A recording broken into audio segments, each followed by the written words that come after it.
श्री गुरु चरण कमलेभ्य नमः। समस्त विद्वान समाज भक्त मंडली मातृशक्ति सबाई के जानाई हमार हार्दिक अभिवादन।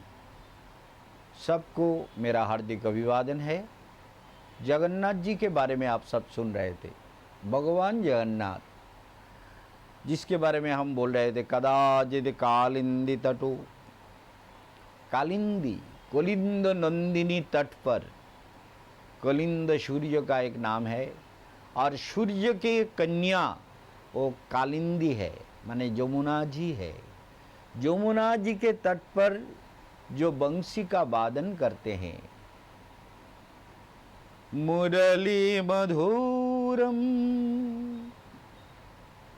सोचिए, वेणुर मधुरा रेणुर मधुरा, जिनके वाणी में, जिनके चलने में, चलनं मधुरम बलनं मधुरम, मधुराधि पते अखिलम मधुरम, मधुराधिपते अखिलम मधुरम। कदाचित् कालिंदी तटो विपिन संगीत तरलो, जिसके मुरली के गान से, मुरली बजाने से जमुना बहुत उजान, यमुना उल्टा बहने लगती है। वृक्ष धीरे धीरे चलने लगता है। जो अचल प्राणी है उसमें चलने की ताकत आती है। कोयल बोल नहीं पाते, आवाज नहीं निकालता, इतनी मधुरिमा है। सारे गुंजन, सारे स्पंदन, जमुना का कलनाद आदि सभी स्तब्ध हो जाता है। पहले रंध्र का जब स्वर निकलता है तो कहते हैं, प्रथम रंध्रे गाने ब्रह्मार भांगिए धैने। पहला छेद से जब भगवान बंसी को बजाते हैं तो ब्रह्मा जी का ध्यान भंग होता है।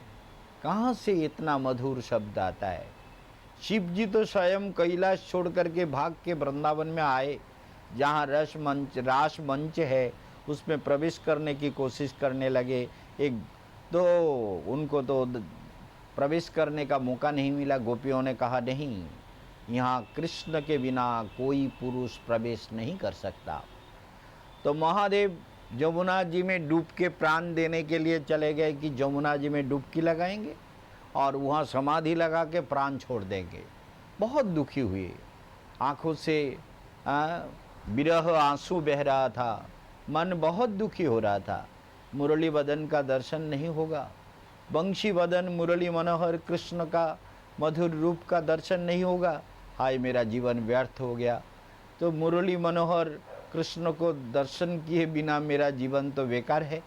और वो गए तो जमुना जी के तट पर एक योग माया के रूप में एक माता मिली। योग माया स्वयं वहाँ एक माता के रूप में थी। तो बोले, आपसे एक बात पूछना चाहती हूँ। बोले, बोलिए। बोले, आप इतने, आपके मुखमंडल में इतना दुख क्यों है? आप तो कैलाशपति महादेव है, आप ध्यान मग्न, अपने ध्यान में आनंद में रहते हैं। आप तो आनंद स्वरूप है, आनंद ही आपका जीवन है। हिमालय के उच्च शिखर पर जो बर्फ के ऊपर ध्यान समाधि में लीन रहते हैं, उनको दुख कभी स्पर्श नहीं कर सकता। तो आप फिर इतने, आपके मुखमंडल में इतनी उदासी क्यों छाया हुआ है?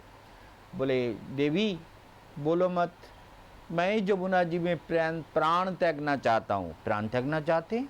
ये तो बड़ी दुख की बात है। आप जैसे शिव शंकर, कैलाशपति, भोला महेश्वर, ये तो उचित नहीं है। क्यों आप प्राण छोड़ना चाहते हैं? बोले, हमारा प्राण छोड़ने का मतलब यह है कि देखो, हम कैलाश में तो बैठे थे चुपचाप, लेकिन ऐसे मुरली का गान हमारे कान में प्रवेश किया, हम व्याकुल हो करके भाग के आए, ध्यान समाधि छोड़ करके स्वर्गलोक ब्रह्मलोक आदि सब पार करते हुए भूलोक में आए, जहाँ रास मंच है। हमें वहाँ प्रवेश नहीं मिला, बंशी वदन का दर्शन किए बिना मेरा जीवन तो बेकार हो गया।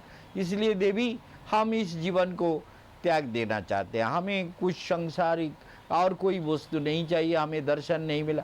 बोले ये दुख है, तो ये दुख का समाधान हम इसका निदान, इसका उपाय कर देते हैं। बोले आप? बोले हाँ मैं कर देता हूँ। आप ऐसा करिए, यमुना जल में उतरिए। बोला अच्छा, उतर गया। बोलो? बोले आप जय राधे कह के डुबकी लगाओ। जय राधे कह के डुबकी लगा दिया, तो यमुना से जो निकले एक परम सुंदर शुभ्र गोपी, श्वेत गोपी, एकदम सफेद, परम सुंदरी, नवयौवना, परमा रूपसी, ज्योतिर्मयी, आलोक मंडिता, अपूर्व सुख सुंदर, माधुर्य घन सज्जिता, एक दिव्य ललना यमुना जी से उठ के आए। सारे शरीर दिव्य अलंकारों से सुसज्जित एक मनोरम दिव्य ललना निकाल के आए। बोले आप?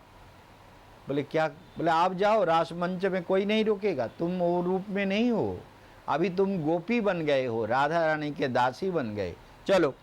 बोले धन्य देवी, आप धन्य। देवी अदृश्य हो गए और महादेव समझ गए अच्छा मेरे साथ ये सब चालाकी हो रहा था, चलो कोई बात नहीं।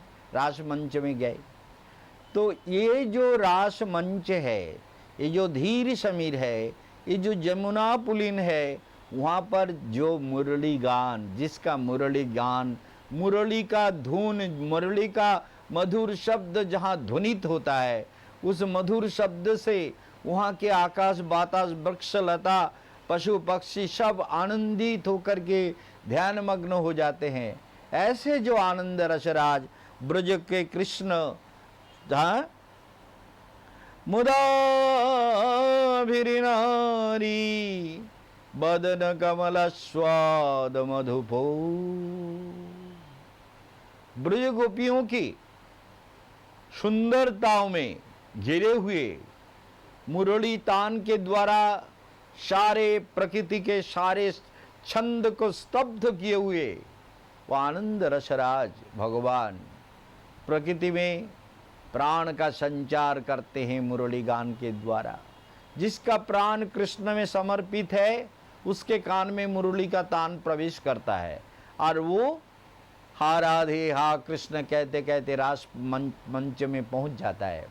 जब महारास होता है, उस महारास मंच में 3 प्रकार के गोपियां सम्मिलित होती है। एक साधन सिद्धा गोपियां, जिन्होंने बहुत साधना किया, भगवान के लिए बहुत रोए, गुरु के दिए हुए मंत्र का साधना दिवा रात्र करते रहे, ऐसे कुछ भक्त होते हैं। एक तो ये है। दूसरा है नित्य सिद्धा, जो भगवान के साथ नित्य लीला में सम्मिलित है। राधा रानी, उनकी सखियाँ, उनके सखियाँ, ये शाखा के रूप में जुथेश्वरी के धारा में चला आता है। देखिए, वृंदावन एक प्रेम का राज्य है, जहाँ कोई कामना नहीं, कोई वासना नहीं, जहाँ राम तहाँ नहीं काम, जहाँ काम तहाँ नहीं राम, रवि रजनी दोनों ना रहे कुठाम। ये दोनों एक साथ रहता नहीं है, रह नहीं सकता। जैसे अंधेरा और प्रकाश, जहाँ पर मैं बैठा हुआ हूँ, यहाँ प्रकाश फैला हुआ है, तभी तो कैमरा इसको कैच कर पा रहा है, और कैच करने का उसका शक्ति है। यदि यहाँ अंधेरा हो जाए तो कैमरा इसको आपके पास पहुँचा नहीं सकता। इसलिए जहाँ काम तहाँ नहीं राम, जहाँ अंधेरा है वहाँ प्रकाश नहीं, जहाँ प्रकाश है वहाँ अंधेरा नहीं। तो इसी तरह ये जो संसार है जहाँ पर हम आए हुए हैं, ये संसार भी इसी प्रकार का है। तो इस संसार में जीव को वृंदावन में जाके जुथेश्वरी के आदेश के अनुसार